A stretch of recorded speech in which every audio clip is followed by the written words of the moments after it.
Assalamualaikum warahmatullahi wabarakatuh. Salam sejahtera untuk Bapak Ibu sekalian. Perkenalkan saya Haji Basri Parija SE MBA dengan NIDEN 03 11 04 8006. Saya adalah dosen Prodi Manajemen di Fakultas Manajemen Institut Transportasi dan Logistik Trisakti. Saya adalah dosen pengampu mata kuliah Leadership. Mata kuliah Leadership adalah mata kuliah wajib di ITL Trisakti dan merupakan mata kuliah yang harus diajarkan untuk Prodi Manajemen, diajarkan pada semester 3 dan semester 4. Untuk mengikuti mata kuliah ini, mahasiswa memiliki mata kuliah syarat yaitu Human Capital atau Manajemen SDM. Metode pembelajaran pada mata kuliah Leadership yaitu 1. Lecturing, 2. Small Group Discussion, yang ketiga adalah Project Based Learning. Sedangkan untuk pengalaman belajar, mahasiswa akan mendapatkan presentasi dari dosen, review textbook atau artikel yang harus dibaca oleh mahasiswa, online exercise melalui LMS, mereka juga harus membuat paper dan harus juga melakukan presentasi, serta mahasiswa diharapkan bisa memiliki perilaku beretika selama di kelas. Media pembelajaran yang digunakan terdiri dari perangkat lunak dan juga perangkat keras. Untuk perangkat lunak, mahasiswa harus membaca, mengisi kuis, menggunakan LMS ITL Trisakti, dan juga membuat PowerPoint dengan MS PowerPoint atau MS Word untuk tugas mandirinya. Sedangkan untuk perangkat keras, mahasiswa harus membuat kertas kerja selama di kelas, dan juga menulis menggunakan whiteboard dan juga menggunakan laptop. Ya, deskripsi mata kuliah Leadership. Mata kuliah ini bertujuan untuk meningkatkan pemahaman mahasiswa dalam konsep-konsep kepemimpinan yang efektif serta transformasi kepemimpinan dalam industri transportasi dan logistik. Materi mencakup teori-teori seperti kepemimpinan situasional, transaksional, transformasional, dan strategis, serta praktek-praktek untuk membangun tim yang efektif dan mengambil keputusan yang etis dalam situasi kompleks.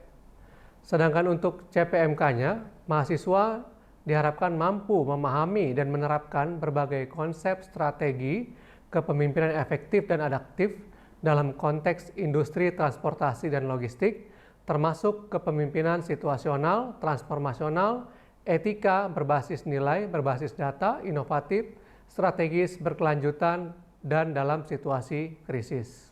Bahan kajian mata kuliah Leadership: 1. Pengantar kepemimpinan dalam transportasi dan logistik. Yang kedua adalah teori kepemimpinan klasik. Yang ketiga, kepemimpinan situasional dan kontingensi. Yang keempat, kepemimpinan transaksional dan transformasional. Yang kelima, kepemimpinan berbasis nilai. Yang keenam, kepemimpinan berkelanjutan. Yang ketujuh, kepemimpinan dalam konteks global. Yang kedelapan, kepemimpinan inovatif. Yang kesembilan, kepemimpinan berbasis data. Sedangkan yang ke-10 adalah kepemimpinan etika, yang ke-11 kepemimpinan strategis, yang ke-12 kepemimpinan dalam situasi krisis, yang ke-13 kepemimpinan dan manajemen perubahan, yang ke-14 adalah kepemimpinan tim. Dan untuk capaian pembelajaran lulusan prodi atau learning outcome yang dibebankan dalam mata kuliah ini adalah 1. Sikap, 2. Pengetahuan, 3. Keterampilan umum, dan 4. Keterampilan khusus. Untuk sikap, di sini mahasiswa diminta untuk mampu bertakwa kepada Tuhan Yang Maha Esa dan mampu menunjukkan sikap religius. Yang kedua adalah bekerja sama dan memiliki kepekaan sosial serta kepedulian terhadap masyarakat dan lingkungan. Yang ketiga, taat hukum dan disiplin dalam kehidupan bermasyarakat dan bernegara. Yang keempat, memiliki sikap kepemimpinan yang jujur, beretika, profesional, berperilaku konsisten, dan dapat memenuhi kebutuhan industri. Sedangkan untuk pengetahuan, mahasiswa diharapkan menguasai prinsip kepemimpinan dan kewirausahaan dalam berbagai tipe organisasi ataupun industri. Dan untuk keterampilan umum, mahasiswa diharapkan mampu menunjukkan kinerja mandiri, bermutu dan terukur, serta mampu bekerja sama atau teamwork. Sedangkan untuk keterampilan khusus, mahasiswa diharapkan mampu menyelesaikan masalah rutin manajemen, khususnya manajemen transportasi dan logistik dengan kaidah yang berlaku. Untuk rincian beban studi terdiri dari 2 SKS, semua adalah teori, tatap muka dalam 14 minggu atau total 23,3 jam, tugas terstruktur, totalnya adalah 28 jam, belajar mandiri, total 28 jam selama 1 semester. Selanjutnya saya akan menampilkan tayangan video pembelajaran untuk mata kuliah leadership. Terima kasih. Wassalamualaikum warahmatullahi wabarakatuh. Ya, selamat pagi adik-adik semua. Assalamualaikum warahmatullahi wabarakatuh. Hari ini kita bertemu lagi ya untuk mata kuliah leadership atau kepemimpinan. Nah, hari ini kita akan membahas 2 buah teori, yaitu teori Gridman dan teori trade. Tapi sebelum membahas tentang teori, ya Bapak mau bertanya, hari ini siapa yang tidak hadir? Hadir semua, Pak. Hadir semua ya, oke bagus, kelasnya luar biasa kompak ya, teamwork gitu ya itu namanya. Oke. Kalau semua sudah hadir, nanti Bapak tinggal absen di syakat ya. Nah, oke kita lanjut ke materi aja ya. Oke, langsung ke materi pertama. Di sini siapa yang sudah tahu tentang leadership? Ya, silakan. Leadership adalah salah satu atau suatu tujuan untuk memotivasi seseorang sebagaimana mestinya menjadi seorang pemimpin ke depan. Menjadi seorang pemimpin ke depan. Ada yang lain? Ya. Izin menjawab Pak Basri, jadi kepemimpinan ini kepemimpinan atau leadership ini merupakan salah satu soft skill yang harus dimiliki oleh mahasiswa khususnya sebelum mempersiapkan diri gitu sebelum bekerja, karena kepemimpinan ini merupakan suatu upaya untuk memberikan pengaruh kepada orang lain gitu agar orang lain itu mau untuk melakukan sesuai dengan arahan, dan kalau di perusahaan biasanya untuk mencapai tujuan perusahaan tersebut. Ya, baik sekali ya Vanessa. Jadi memang kalau kita lihat di sini ya, kepemimpinan adalah kemampuan seorang untuk mempengaruhi. Jadi pengaruh tadi ya disebutkan oleh Vanessa, memberikan arahan dan motivasi individu atau kelompok agar bekerja sama mencapai tujuan bersama. Ya, ini dia. Seorang pemimpin mampu mengaruhi orang lain dengan memberikan contoh yang positif. Jadi dia harus bisa memberikan contoh yang positif. Jadi bagaimana dia bisa mempengaruhi orang kalau dia tidak memberikan contoh yang positif? Jadi harus positif contohnya. Dan memberikan arahan yang jelas. Jadi harus jelas arahannya ya. Harus seperti apa? Punya goal tertentu ya untuk dicapai, tentang langkah-langkah yang diperlukan untuk mencapai tujuan, dan menginspirasi orang lain. Jadi dia adalah sumber inspirasi untuk timnya. Nah, ini adalah kepemimpinannya untuk memberikan yang terbaik dari diri mereka. Jadi diri mereka dulu yang harus mereka tonjolkan sehingga bisa dicontohkan oleh timnya, pengikutnya, ya, orang yang akan dipengaruhinya. Nah, ini melibatkan kemampuan untuk menunjukkan visi yang kuat. Jadi seorang pemimpin itu harus punya visi yang kuat. Kalau visinya nggak kuat, ya, dia nggak tahu arah tujuan dari organisasinya. Sehingga apa? Pasti akan berantakan. Dia tidak akan menjadi seorang leader yang hebat, yang baik, ya. Nah, membangun hubungan yang baik. Dia juga harus mampu membangun hubungan yang baik dengan semua orang, dengan timnya, ya. Kalau tidak, ya tentunya organisasinya juga akan berantakan, ya. Nanti ada timbul konflik dalam organisasi yang dipimpin oleh yang bersangkutan, ya. Dan memfasilitasi kolaborasi, ya. Jadi ada kolaborasi di sini. Harus ada kerjasama satu dengan yang lainnya. Kalau tidak ada, tentunya tidak ada teamwork, ya. Nah, dan harus efektif, ya, untuk mencapai hasil yang diinginkan.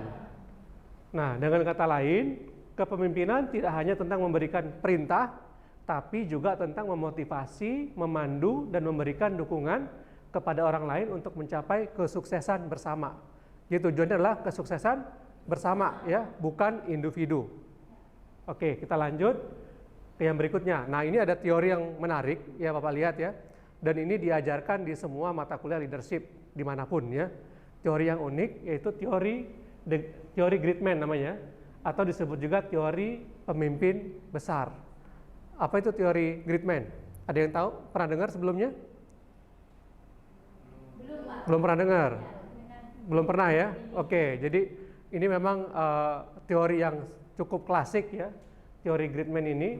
Jadi ini merupakan teori kepemimpinan yang klasik lebih dan sangat tradisional ya.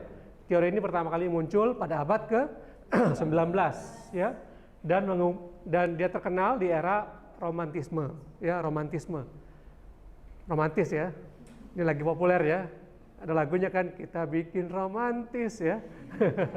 Nah, jadi di era romantisme. Jadi konsep dasar teori Gridman adalah bahwa pemimpin itu lahir ya, bawaan orok katanya ya. Bawaan lahir dan bukan dibuat. Ini berarti bahwa pemimpin memiliki kualitas dan karakteristik yang unik yang membuat mereka secara alamiah lebih mampu memimpin daripada orang lain. Jadi bawaan lahir. Ya, jadi pemimpin itu dilahirkan. Ya, bukan dibuat. Oke, kita lanjut ke slide berikutnya.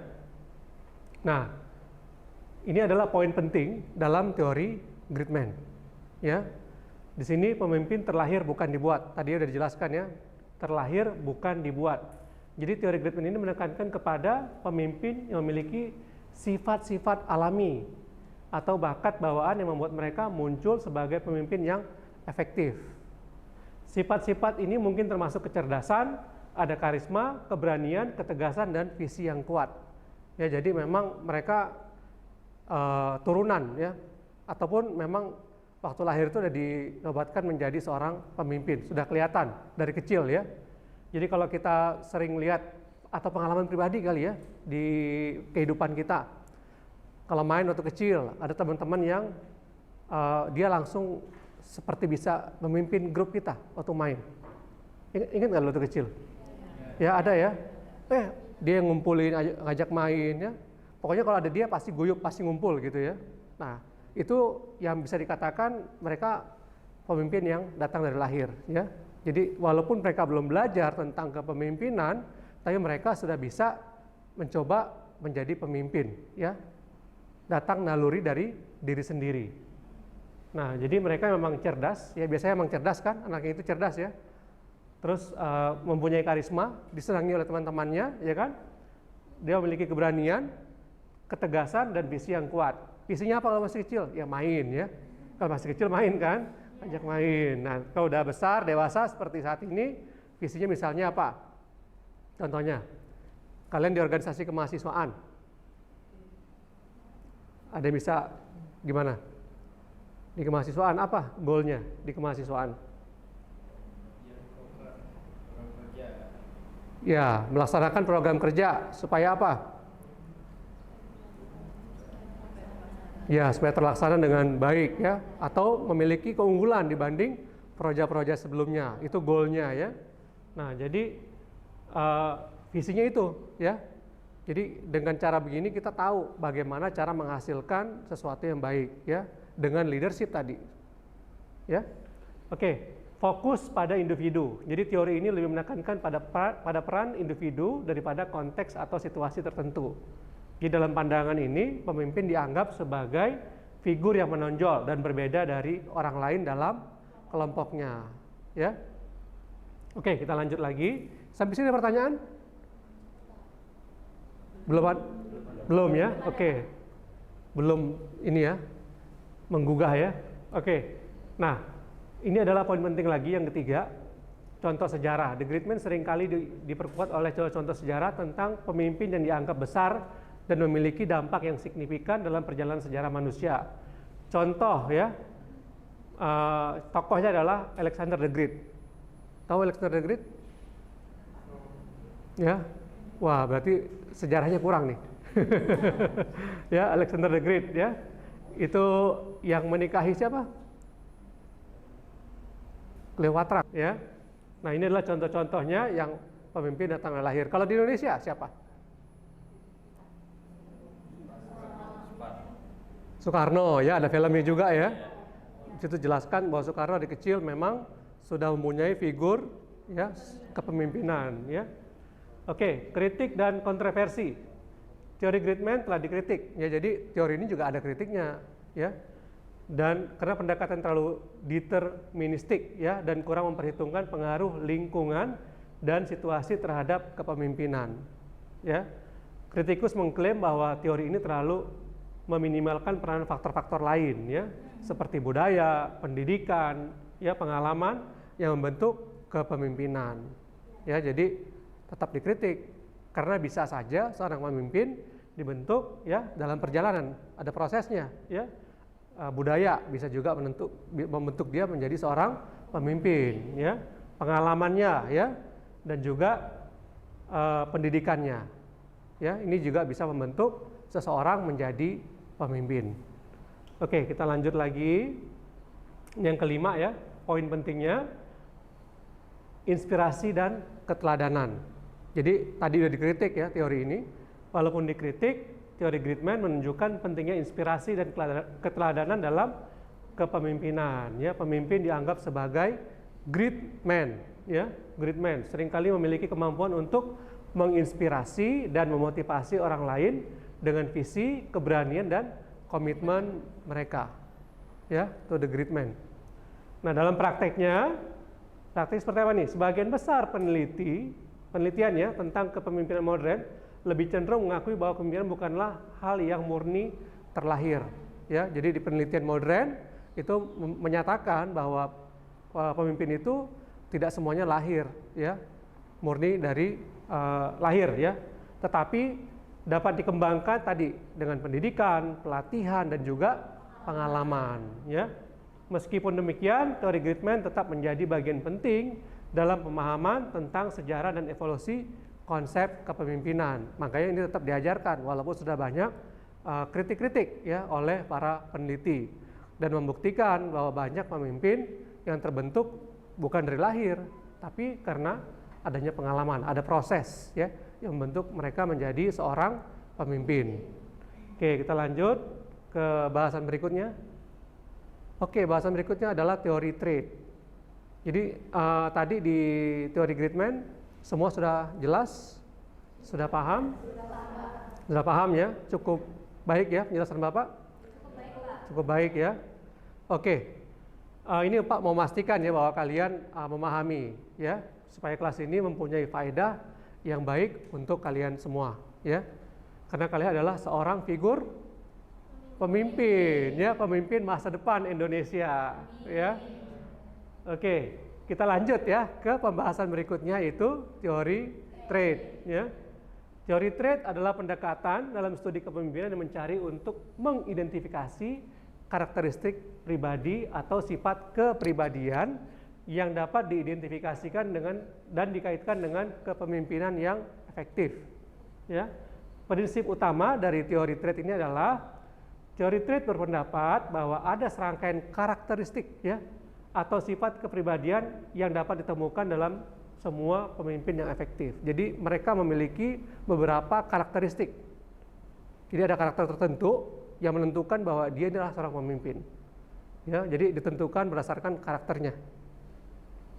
Nah, fokus utama pada identifikasi dan pengukuran trait tertentu seperti dia harus cerdas. Ya. Jadi ketika dia cerdas, dia boleh dikategorikan sebagai pemimpin. Ya. Memiliki ketegasan, terus karisma, integritas, ya, empati dan ambisi. Nah, kalau mereka punya karakter seperti ini, ya bisa dianggap dia sebagai seorang pemimpin. Ya, ini adalah teori trait. Nah, asal usulnya, ya, asal usul teori ini. Jadi gagasan tentang trait ini adalah sejak zaman kuno, sejak zaman dahulu kala. Ya, lebih tua dari Gridman tadi. Ya, jadi sudah sejak lama, dan teori ini mulai populer ya pada abad ke-20-an oleh seorang psikolog dan ilmuwan sosial ya, namanya Ralph Stockdale, Herbert Spencer dan Gordon Allport ya. Ini yang mempopulerkan teori trait ini. Oke, kita lanjut ke slide berikutnya. Jadi konsep utama dari teori trait ya adalah mengasumsikan bahwa trait atau kepemimpinan adalah bawaan atau diturunkan secara genetis. Nah, jadi mirip juga sama yang tadi, ya, sama Gridman. Tapi Gridman apa nih? Kalau Gridman itu dari sejak dia lahir, ada pengaruh dengan genetik atau keturunan. Ya. Kalau ini lebih menekankan kalau ada garis keturunan, mungkin ayahnya atau ibunya memiliki sifat kepemimpinan. turunlah ke turun kepemimpinannya. ya. Jadi betul ya, jadi mengasumsikan bahwa ini adalah bawaan dari itu masih asumsi ya, turunan. Dan berdasarkan penelitian dicatat bahwa beberapa trait kepemimpinan memiliki hubungan positif dengan keberhasilan kepemimpinannya. Ya, misalnya tingkat kecerdasan tadi ya sudah jelaskan, kepercayaan dirinya ya, kemampuan komunikasi dan empati yang tinggi ya, cenderung menjadi ciri kepemimpinan yang efektif. Jadi empati yang tinggi harus juga ada di situ ya. Apa itu empati yang tinggi? Kepedulian dengan orang lain, Ya, ikut merasakan. Jadi kita, ya betul. Jadi kita ada di posisi orang tersebut ya. Jadi kita bisa memberikan sebuah apa ya, masukan ataupun arahan ataupun perintah ataupun solusi yang tepat karena memang sesuai dengan kebutuhan orang itu. Kita tahu kita ada di posisi dia, mencoba merasakan di posisi tim kita ya. Kalau tim kita yang ada di situ, wah kerjanya kebanyakan nih. Jadi bagaimana caranya? Dibagi-bagi ya supaya tidak terfokus kepada seseorang ya, sehingga bisa merata. Kita tahu tim kita terbatas jumlahnya ya. Nah itu dia. Oke, kita lanjut lagi. Nah teori trait ini dia tadi harus cerdas ya, memiliki kecerdasan dan dia lebih mampu menafsirkan situasi yang kompleks ya. Situasi yang kompleks, mengambil keputusan yang tepat dan menemukan solusi kreatif untuk masalah. Jadi dia memang pintar ya, tahu ketika ada masalah dia akan mencarikan solusi yang tepat ya untuk masalah yang ada, yang kompleks ya. Kompleks apa kompleks? Luas. Bukan. Kompleks apa? Bukan perumahan ya. Kompleks rumit tadi ya, betul, rumit ya. Rumit. Kenapa dibilang rumit? Karena banyak. Tadi karena luas jadinya rumit ya. Nah, itu kompleks ya.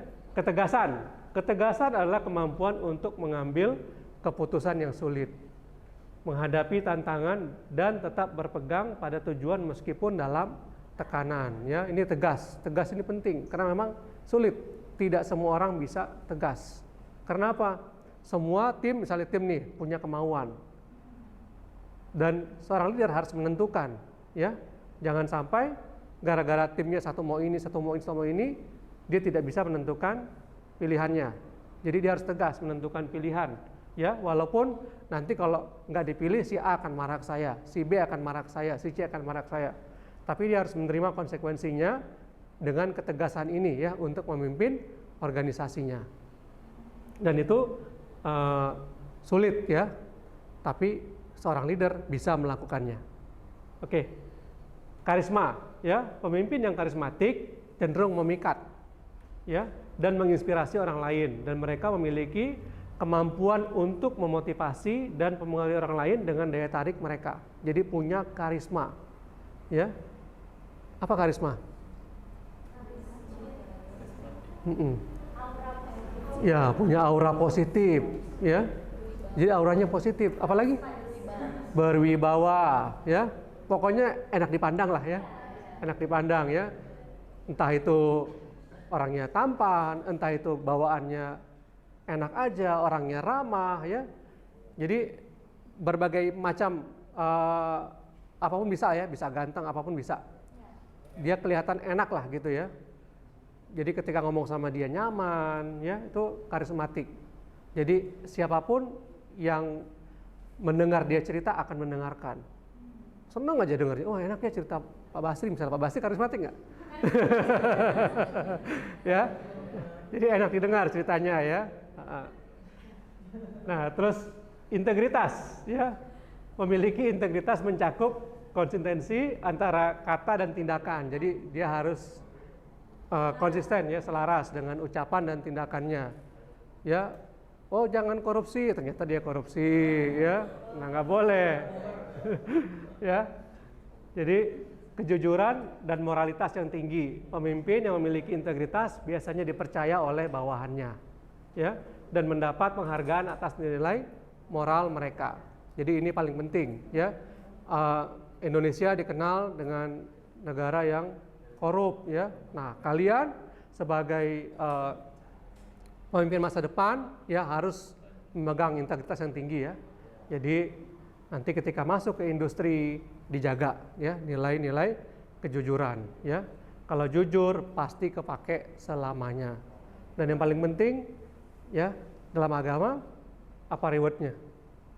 Kalau kita berbuat baik surga ya, dapat surga. Jadi nggak ada ruginya berbuat baik ya, malah menguntungkan kita dunia maupun akhirat ya. Oke, empati tadi udah sempat kita bahas ya.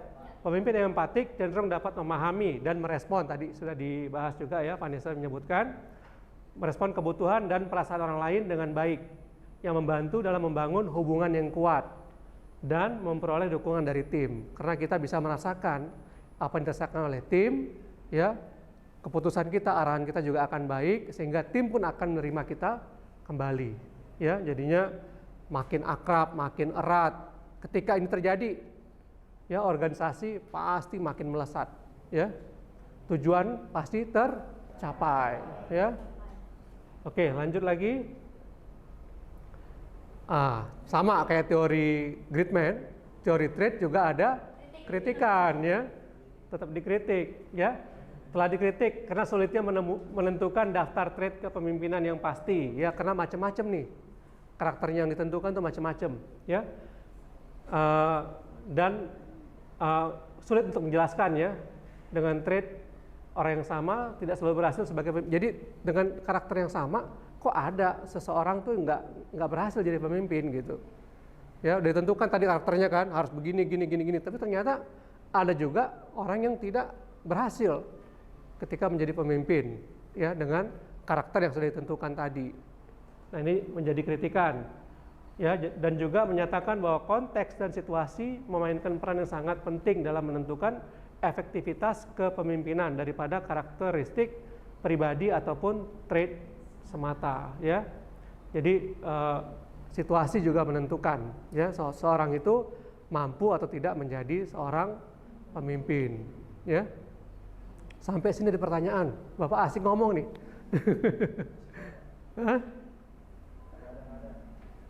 Ya, Vanessa. Dari kedua teori yang mendasari kepemimpinan ini yang sudah ada di sejak lama, menurut Bapak nih Pak, yang paling sekiranya itu sesuai lah dengan sekarang gitu, yang relate dengan sekarang, dan menurut Bapak lebih baik yang mana Pak dari antara kedua teori ini, yang mungkin bisa diadopsi oleh masing-masing kami, atau mungkin ada teori yang lebih baik dibandingkan dua ini Pak, yang sesuai dengan saat ini dan memungkinkan untuk diimplementasikan? Iya, bagus sekali pertanyaannya ya. Jadi kalau dari dua teori ini, Bapak hanya menyarankan kita memahami teori ini ya. Ada teori yang lebih baik, nanti kita akan belajar di minggu berikutnya, yaitu teori kepemimpinan transformasional ya. Nanti kita akan belajar bagaimana seorang pemimpin harus bertransformasi. Jadi kita harus bisa menyesuaikan dengan kondisi dan keadaan yang tepat pada saat kita memimpin ya.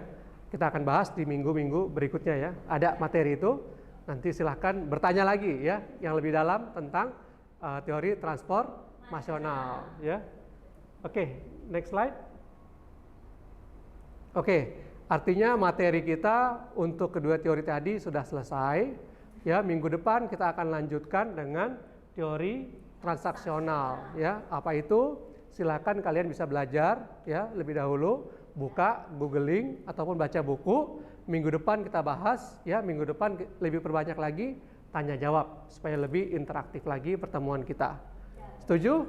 Setuju, mantap. Oke, kita akhiri pertemuan minggu ini ya. Bapak ucapkan terima kasih. Wassalamualaikum warahmatullahi wabarakatuh.